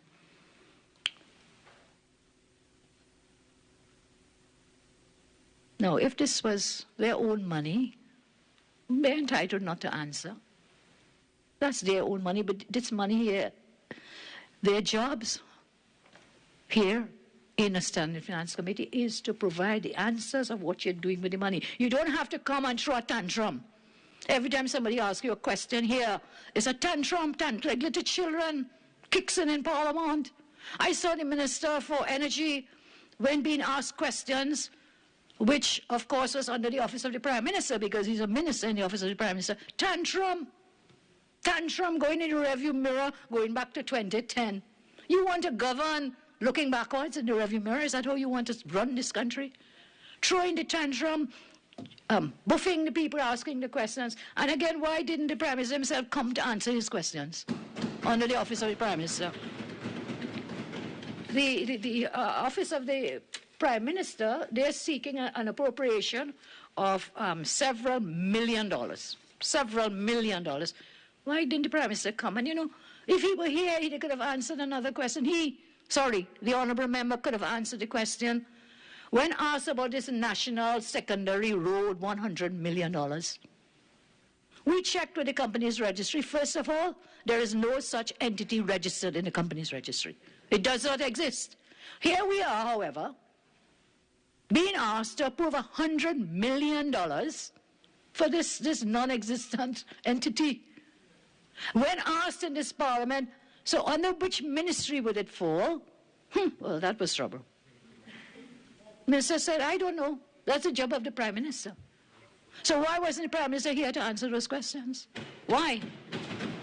You want the opposition and you want the Parliament to approve money for you all to spend, and we don't know who is going to, where it's going, when, how, what, where. None of that. The government is not forthcoming on answering the questions and keep avoiding those questions. Then we came to the new Attorney General. Not the former Attorney General. The new, green Attorney General. New. And it was green in the sense of being new. It was clear that he really needs to get some help from his colleagues. Because when we asked him about fees, legal fees, now that is an issue, madam. In the SFC, we asked about legal fees on various heads that you were seeking money to pay these legal fees and so on. The AG quoted something or said something, I don't know where he got it from. The end result of what he said was, no, I'm not giving that to you now. I'm not going to answer those questions. Now, even the former AG came to this parliament and laid all these legal fees that had been paid out of that office, and this is what the new AG said. I quote, this is from the SFC report, page 31. Has been the practice, member, of the Office of Attorney General on Legal Affairs to pay respect to the concept of fairness, and if an attorney wishes to have his name disclosed, he will first be asked. Really? That's the practice? You have to ask the lawyer first? Well, AG, you are one of the lawyers who receive fees. Why didn't you give consent for your fees to be disclosed? You could give permission to yourself, of course. You don't have to wait for anybody to give you permission. He continues, the Honourable Attorney General, I was not aware that I was going to be asked to disclose the name. I certainly will ask of that attorney whether he consents, and that information in the normal course will be laid in Parliament according to the custom. I have some questions for you, Honourable AG. How long has this practice been in effect? How long? I've been in this Parliament longer than you. And I have seen time and time and time again that the practice is to answer the question.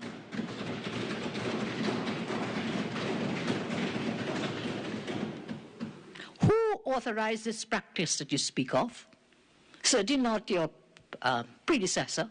As I said, that predecessor laid these things in Parliament. What is the precedent for this practice? Even the boards of private companies must account to their shareholders. And so with respect to the state, the government is the board, and the stakeholders are the people of Trinidad and Tobago and the taxpayers of Trinidad and Tobago. Can any state contractor, be it an individual or company, reasonably expect their identity to remain secret from the public? Why you don't want the public to know? Is there something to hide? So you have to ask the lawyer, hello, can I tell them I paid you X dollars for Y amount of work? And the lawyer says no. Where did that money come from? From the Treasury of Trinidad and Tobago, which belongs to the people of Trinidad and Tobago. And then the Honourable AG talks about the concept of fairness. In this explanation, he talks about the concept of fairness to the attorneys. Fairness to whom? To your lawyer friends? Or to the taxpayers? Where's the fairness to the taxpayers? So you hide behind fairness, saying you have to go and ask the lawyer, and only if he agrees, then you can bring it to the Parliament. But where's the fairness to the taxpayers? Where did you get that money to pay? Where does the government get that money to pay anybody? Anything. It's from the taxpayers of Trinidad and Tobago. So where is the fairness? And I already asked, AG, you could give consent to yourself, himself to himself, and tell us what were your fees. So I talked about the secondary road rehab improvement company. $100 million we are being asked to approve, and I already told you, we don't know what this is, who it is, and where it's going to fall. But we do know one thing, because there was a massive amount of money being asked for the EBC. I think it was 100 million more to be. I'm sorry. The EBC is being asked, has asked, and we did it in SFC, being asked for monies for this fiscal. We had already allocated some money to the EBC in the original budget. So the total, and I can check it, but the total, my memory serves me right, is about 100 million. One of you can just check it for me. Huh? $23 million, I'm being told. $23 million. So we know monies are going to the EBC. Just take the total and tell me for EBC. Yeah, so money going to EBC, and now we have 100 million going to a company that is not established. And for what? Secondary roads. Now, isn't it that the, what you call them, the regional corporations, they handle secondary roads? Is it then that you're going to take this away from the regional corporations as we run up to the local government elections, and therefore do it through a private company, well, a state company, instead of through the regional corporations? And then you can handpick where you want to go, rather than giving equal funding to the various regional corporations. So I hope the new Minister of Local Government, if those roads now fall under you, under the Honourable Member in local government, that he will remember the principles of fairness and equity for the corporations and not use the company to do what you want. So, Mr. Hussain, MP, asks the Minister of National Security under the SSA. This was it. SSA wants $66 million more. They're seeking this for the under National Security SSA. And the Minister responded most abrasively, I would say, outright refused to answer questions. MP Hussain says, and you're telling this Parliament that no CCTV, not one single CCTV camera was repaired, not a single camera, and now you're coming to ask for $66 million additional. Honourable Minister Hines, Madam Chair, I could not tell you where the member for Barataria Sanwan got that. MP Hussain, sure. What I also want to ask the Minister, Madam Chair, is whether or not any of the 66 million will go towards the purchase, acquisition, management of spyware services in Trinidad and Tobago. What was the response? No response. Minister Hines, I will treat that foolish, idiotic question with silence. I will treat that foolish, idiotic question with silence. There we got it. Madam Chair, so you will treat that question with silence. Honour Hines, yes, I will treat it with silence. Refusal to answer. Refusal to answer. So you want us to deal with appropriations, to give you more money, but you will not say yes or no to simple questions that were put to you. And then we go on to these bills. The Minister says he has to pay a lot of bills. Minister of Finance, bills. Says that he wants to pay bills. We have 1.79 billion in transfers and subsidies. That represents 58% of the total supplementation. And when we look at those expenses, they do not paint a picture of an economic response to kickstart the economy. When we dive into the details, we note payments for attorneys and renters. Thank you. Member. I'm sorry. Minister of Finance and Minister of Energy and Energy Industries. I was correct. Please, the crosstalk and the talk between yourselves and your volumes way beyond what is tolerable. Thank you, Madam. I said I would get the estimates for you for the EBC, and I was correct. The original estimate was for 76 million. And now the supplemental estimate, 23 million, which adds up to just under 100 million, $99 million. The original estimate, 76 million, supplemental, 23 million, making a grand total of 99 million for fiscal 2022 for the EBC. So I was on Minister telling us we are going to be paying bills, a backlog of telephone, tea and tech, promotions and publicity and so on. But there is, the minister in a sense seems to be contradicting himself. He said payments of arrears to public utilities, rent, lease, etc., will regenerate ourselves and inject growth in them. Regenerate, inject growth.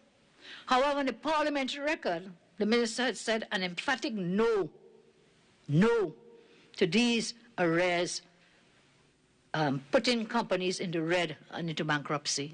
He said no. I think MP Barry Padarat may have raised those questions. So if we are paying all these bills, as I said, from one side of the book to the next side of the book, within the same government, state departments, and there is nothing in this 3.8 billion to help reposition the economy.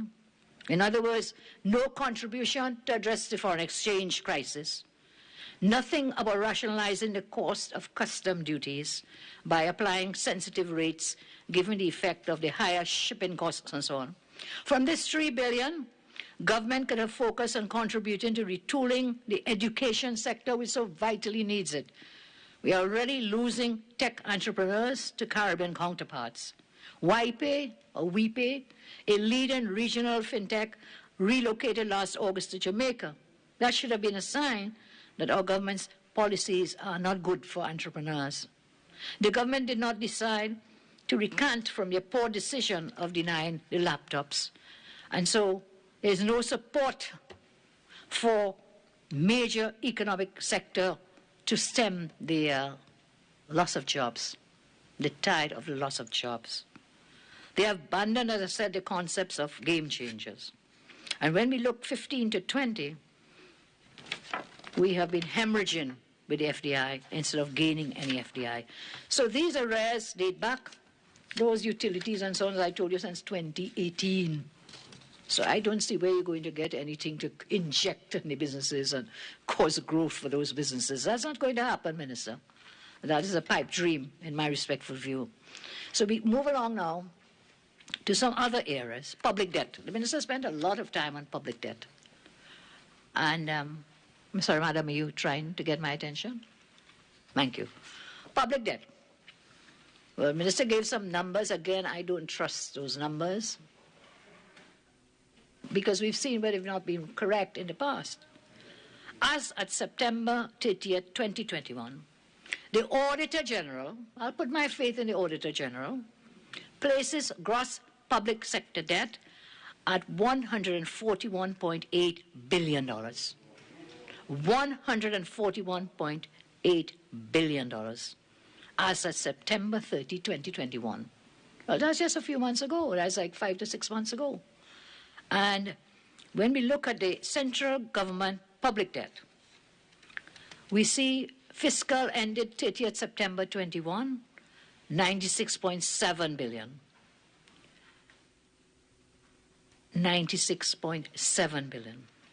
So that the government, up to where we have those numbers from the Auditor General, increased public debt by $46 billion. $46 billion. So you really have a right to probably go and boast we didn't borrow anything for this 5 months.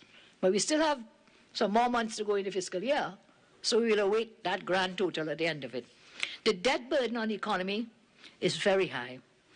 And there's no cogent plan, it appears, is none forthcoming to remedy that debt situation.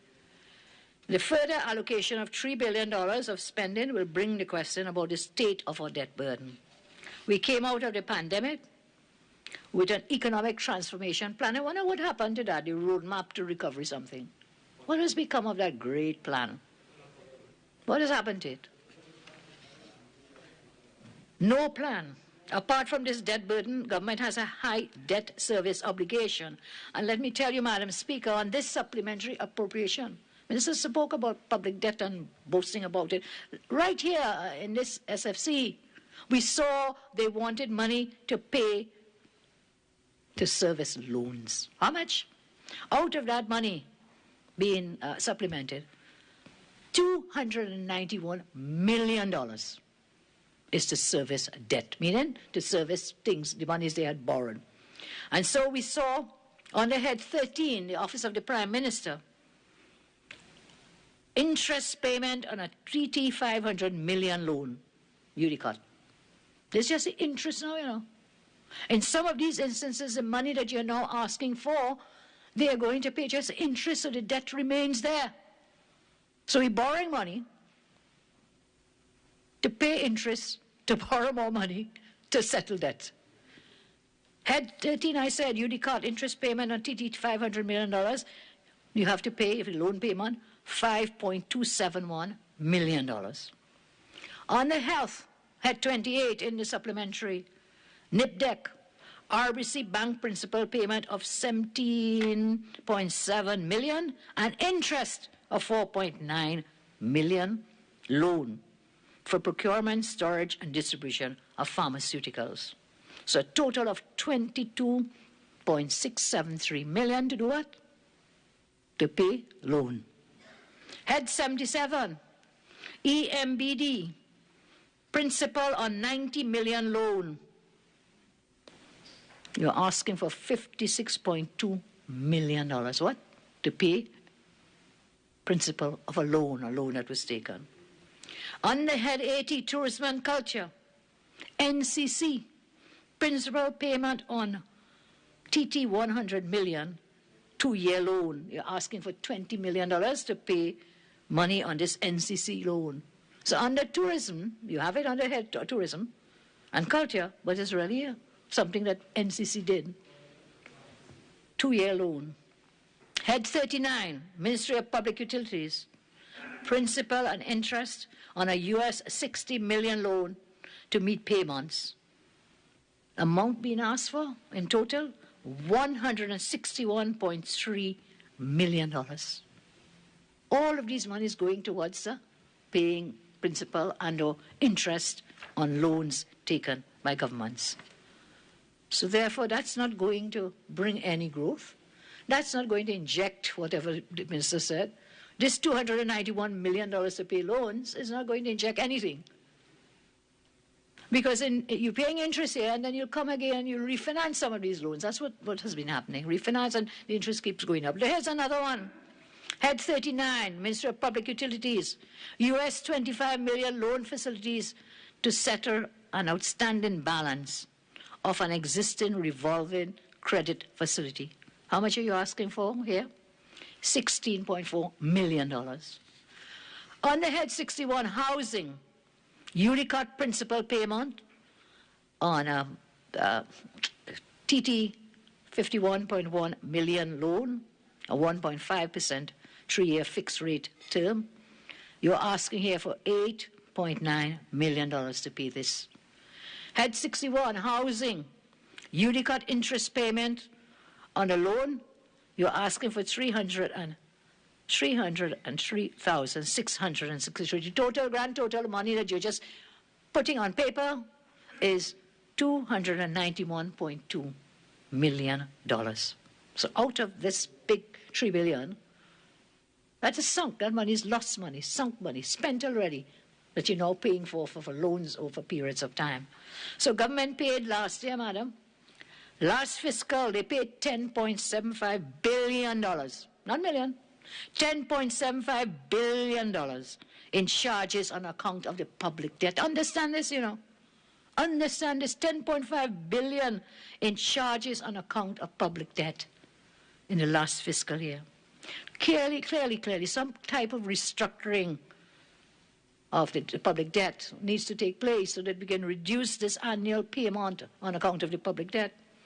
This would help government to spend needed billions annually in projects that would help attract foreign direct investment, create the economic turnaround that we all really want to see happen. What we observe by the supplementary appropriation is more of the same, again, seeking to pay these bills. Now, the government may well advance that in addition to the $3 billion is being paid for from increased revenue, it does not erase the already anticipated deficit of over $9 billion for the current fiscal period. The minister attempted to explain this deficit, the fiscal balance. This means that the financing of the rest of the budget will still involve borrowings. So there will come a time when the government must turn the corner on borrowing Borrowing should be done in a very judicious manner. You can see the high numbers that we have. But by their results, it is clear the government has no clue on how to grow the economy. Therefore, they engage in borrowing to pay debts, taking loan to pay loans. Government from day one has sought to tax, borrow, and spend. As I said before, no plan, no strategy, no policies to grow the economy and to create jobs. So public debt is still exceedingly high, and a lot of the money from the supplementation, $291 million, is going to pay debt. It's not going to create a new job. It's not going to create any new hospital beds. It's not going to build a police station. It's not going to bring down the cost of living. All of that is sunk money. One may even call it dead money. It's money already spent from way back when that you're now seeking to pay. So that's not going to regenerate businesses. That's not going to inject any growth. It will be a further drag on the taxpayers of Trinidad and Tobago.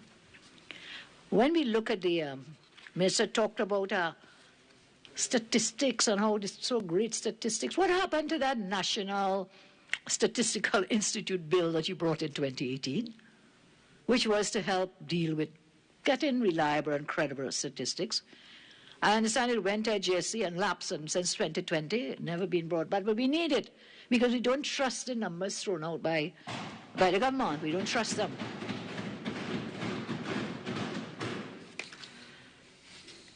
So, several other areas that we can deal with today. Fiscal balance. The total deficit, 2016 to 2022, $63.97 billion. And we could look at the stats over the years. Budgeted 21-22, 9 billion, just over 9 billion, Mr. told us. Today, song and dance, it's not 9, it's less by this and less by that amount. At the end of the day, at the end of the fiscal year, it's only then that we will see. National security, an additional 206 million being asked for national security. Now, I want to ask, what is this almost $207 million going to do to address the out-of-control crime rate? How will it do it? You've already spent so much money. There are over 200 murders for the year already. And this 207 million plus the additional money from the last 2022 budget will give us a very large sum going into national security.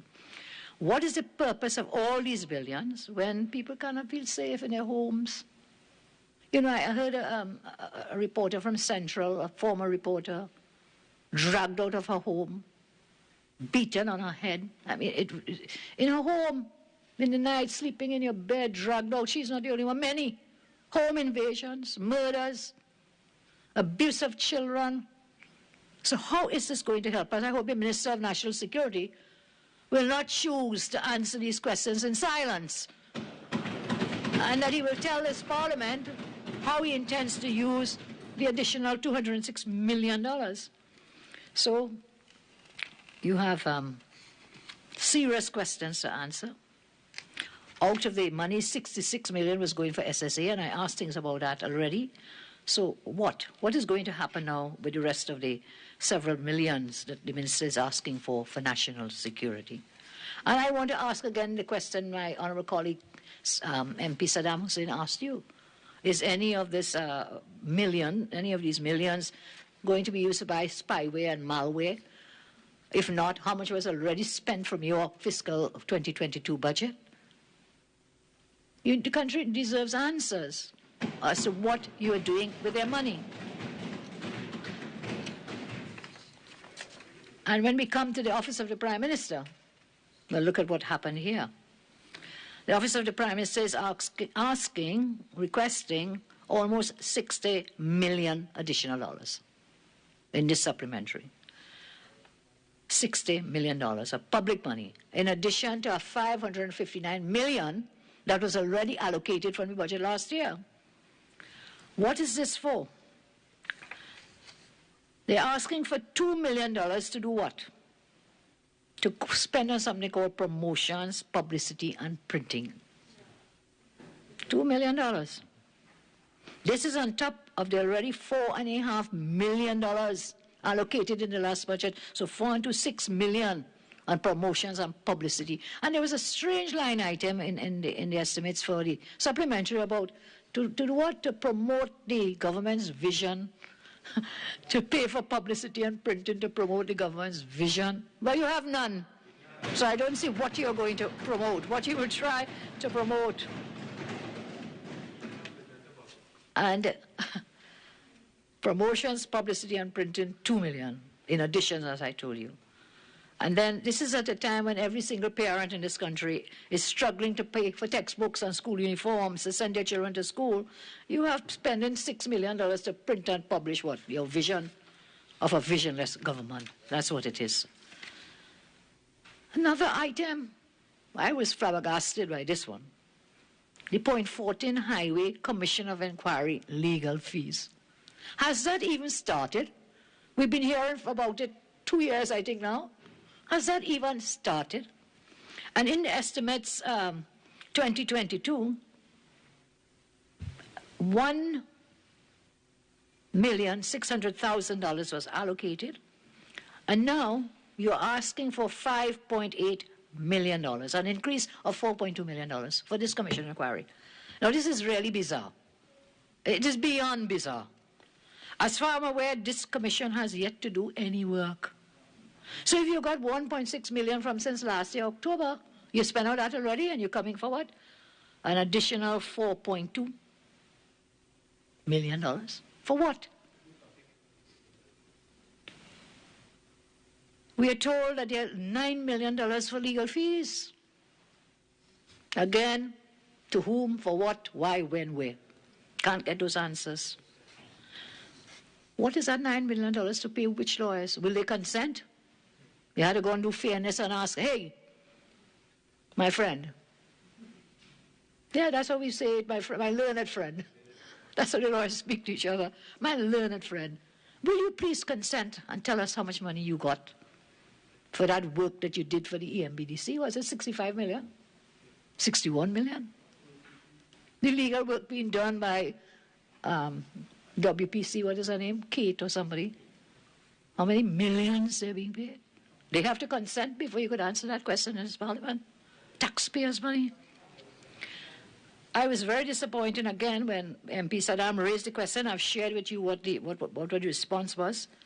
And the procedure adopted by this government is not consistent with transparency, accountability, and good governance. Not consistent. A dodgy procedure will enable people to enter into secret deals at the expense of the public purse, the taxpayers' purse. Without these checks and balances, we're in for a very sorry time, Madam Speaker. Now, there were several items under local government. My colleagues will deal with that. In the few minutes I have left, I just want to thank you for the time, and I want to say this media review is another underhanded attempt by government to squeeze taxpayers to reward themselves. I saw there is a particular minister of this government, I think he's an MP, a particular MP who is under a special branch report. I'm not going into that report, madam. But when in the Standing Finance Committee, when we asked, we were given a list by the Honourable Minister of the now Minister of Housing, who is also leader of government business, in answer to questions about who are the contractors that were being paid by Housing and HGC. And I saw two names jump out. Pical. I saw a second name that is in the public domain, Clydon. But we don't know how much. We don't know how much was actually, because they didn't give the amounts for the contractors. There are many other contractors listed, and Minister told us they want to pay contractors. So these are some of the contractors. It will be interesting to see the amounts that are to be paid. So, as I say, this government, clueless, visionless, is taking us over the precipice, over the edge. Our economy is not being transformed. It is being pillaged in some ways to benefit a few. The $3 billion additional spending will not help create jobs or be used to invest Because the minister says mainly to pay bills. To pay bills. But you know, governing and managing an economy is not just about paying bills. It's about having plans and policies and projects to grow the economy, to create jobs. You have not shared any single thing. So we'll be back to square one when those energy prices drop. And a minister of our government here, well, that government, goes on CNN. I mean, the untruths, I think MP Lee will deal with those. Really? Really, Minister of Energy? You have gas to supply Europe because of the Ukraine war and the Russian war. I mean, really? Your production has fallen to the lowest in decades. Why would you go and mislead the international community? And they will find you out, you know. They will know it's not true. MP Lee will deal further with that. So, thanks to the complete mismanagement and corruption by this government, our nation, how come? Okay, thank you. Our nation is poorer 48.6 than ever and also more violent than ever. I respectfully rise on 48.6. Okay, so, Member for Superior? Yes, ma'am. There's a particular word that you used along with mismanagement. I'll ask you to withdraw that word. Can you please remind me, ma'am? I was in full steam. You said thanks to the government something with mismanagement and a number of words. I think you may have it written there in the script. I think I said corruption. Yes, so I'll ask you to withdraw that word. You can use mismanagement. Okay, as you well know, if you could withdraw that word and please continue. I am guided. I am guided, madam. I withdraw the word Thank you. corruption and I will move on. So mismanagement, incompetence by this government, our nation is poorer than ever before. Our country is also more violent than ever before. And you know, it seems to me that the government is operating on a parallel reality. Parallel reality. And that parallel reality has to do with providing some numbers but not others. Minister talked about increased revenue. I do not recall, correct me if I'm wrong, he told us how much the increased revenue was, the quantum of the increased revenue. He told us the prices have increased and so on. I'll be happy if he did say it, if he can repeat it in his closing of the debate. And it's a kind of false reality, in my respectful view. The people of our country demand and deserve more. They deserve the truth. They deserve an economy which works for them and not against them. They deserve to be able to live lives free from fear and violence. They deserve a country where our vulnerable children are not left to be abused and neglected because of political expediency. And so, Madam, as I close, we in the UNC believe in our nation. We know we are in difficult times, but there is always hope.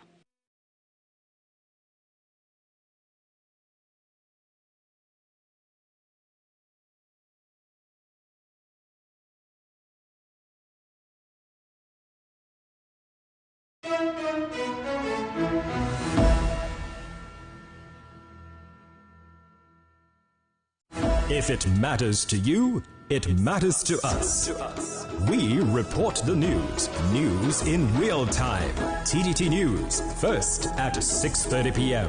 TDT News, online at www.tdt.live. TDT News, committed, accurate, relevant.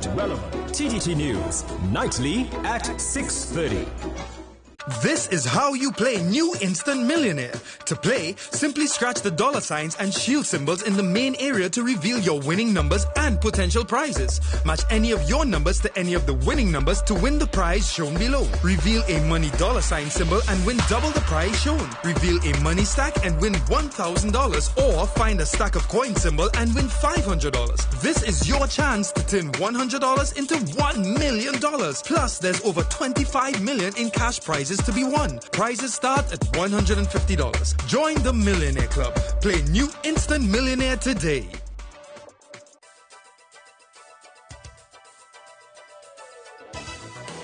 Welcome to this afternoon's Playway Pick 2 and Pick 4 draw, supervised by independent auditors KPMG and presided over by the National Lotteries Control Board. Good luck, everyone. Good afternoon. Welcome to the NLCD's 4 o'clock Playway Pick 2 and